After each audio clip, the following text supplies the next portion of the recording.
Okay, so originally my goal was to win my state tournament for mixed martial arts, which I did.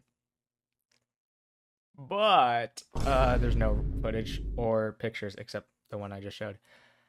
So, changing my goal, I'm gonna get my third black belt. So, today is March 9th. Uh, my black belt test for Jesuit martial arts is coming up. I don't know if I'm ready.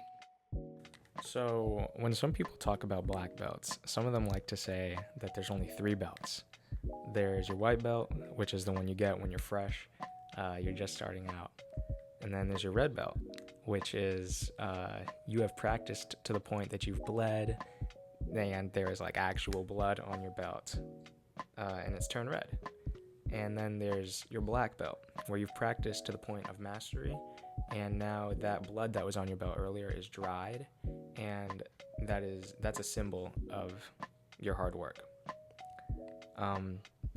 Realistically, it's not like that. That's kind of gross. And your black belt, it's only really a symbol and how people know that you understand the basics of a martial art. There's a reason there's 10 different black belts you can earn in one martial art. Your first is going to be the sign that you understand and know the basics. The second is that you've practiced enough that you're ready to start teaching. And you kind of skip around to your fourth, which is when you're considered a master. And then it kind of goes all the way up to 10. And that process can be almost like a 50, 60 year thing. Okay, let's break down everything we have in the test. So, first, ground techniques, or ukemi. Easy, super easy. There's like 5 of those. After that is striking, or chigi, which 20 different striking combinations, because there's 2 per belt, which is 10 belts. 40. There's 40 different strikes I need to memorize. Sparring, or kyorugi. Easy. It's just sparring. Joint locks and submissions. For me, probably the hardest part of the test. Let's see. There's 8 per belt. 10 belt. Okay, 80. 80. Jeez. And then breaking, or gyopa. 4. Okay. Let's do the math on that. 40 plus 80 plus 5 plus 4, 129. Basically 130. Damn.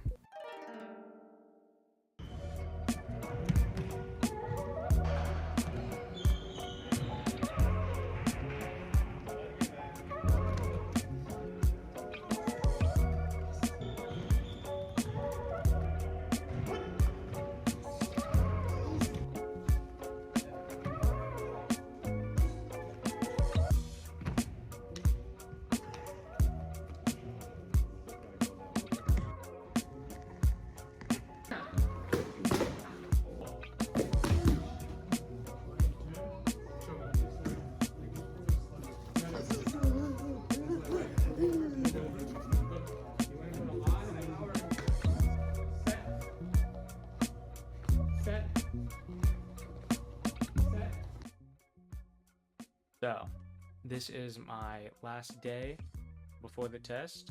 I just came home from school, and I had a stats quiz last period. For my test tomorrow, I figure if I don't know anything today, I'm not gonna know it by tomorrow. So, I'm gonna take a nap.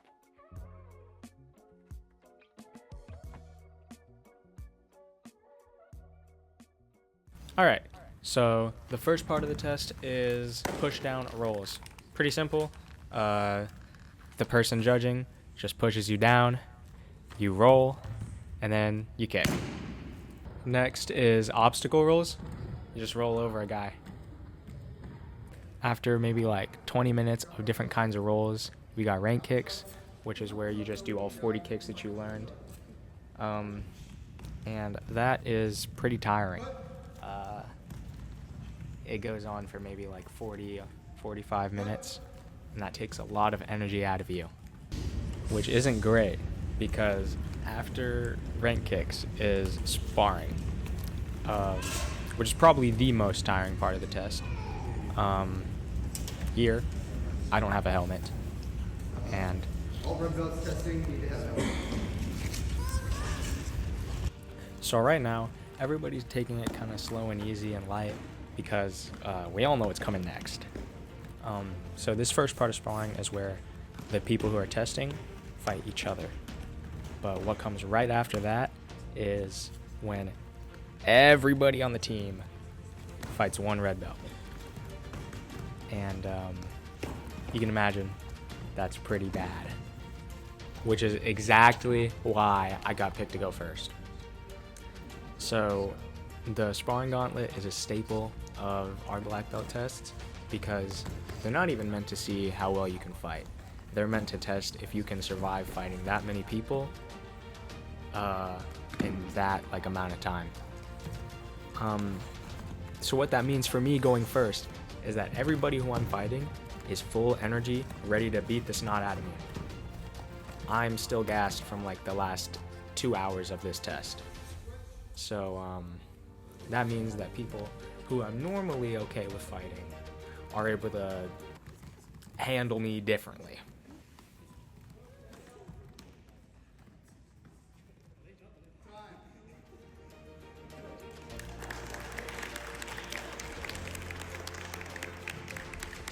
Anyways, next is Sogi's.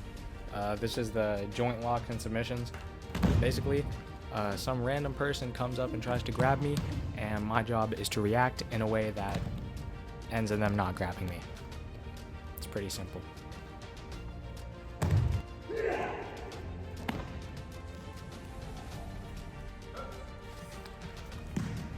And the last big section, which is board breaking. This is like my second favorite because I get to show off.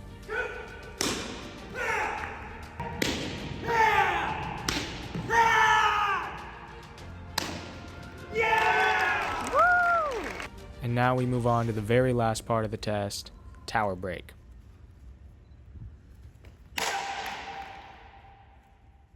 Well, I'm glad that wasn't me. The thing that makes the tower break so hard is that you only get one try to do it, and this actually makes or breaks your score. If you mess this up, there's a very good chance you fail. Lucky for me, I've done this before. Sir, tower break, sir!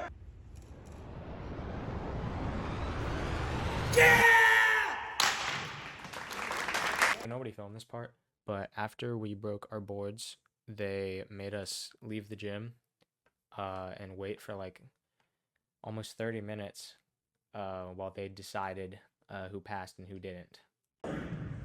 Mr. Bartol, Daniel. Daniel!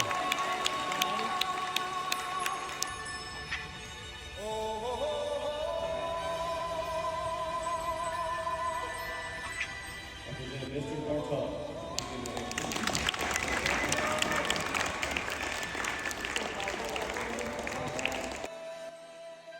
I got the belt. Thanks for watching. Everybody was kung fu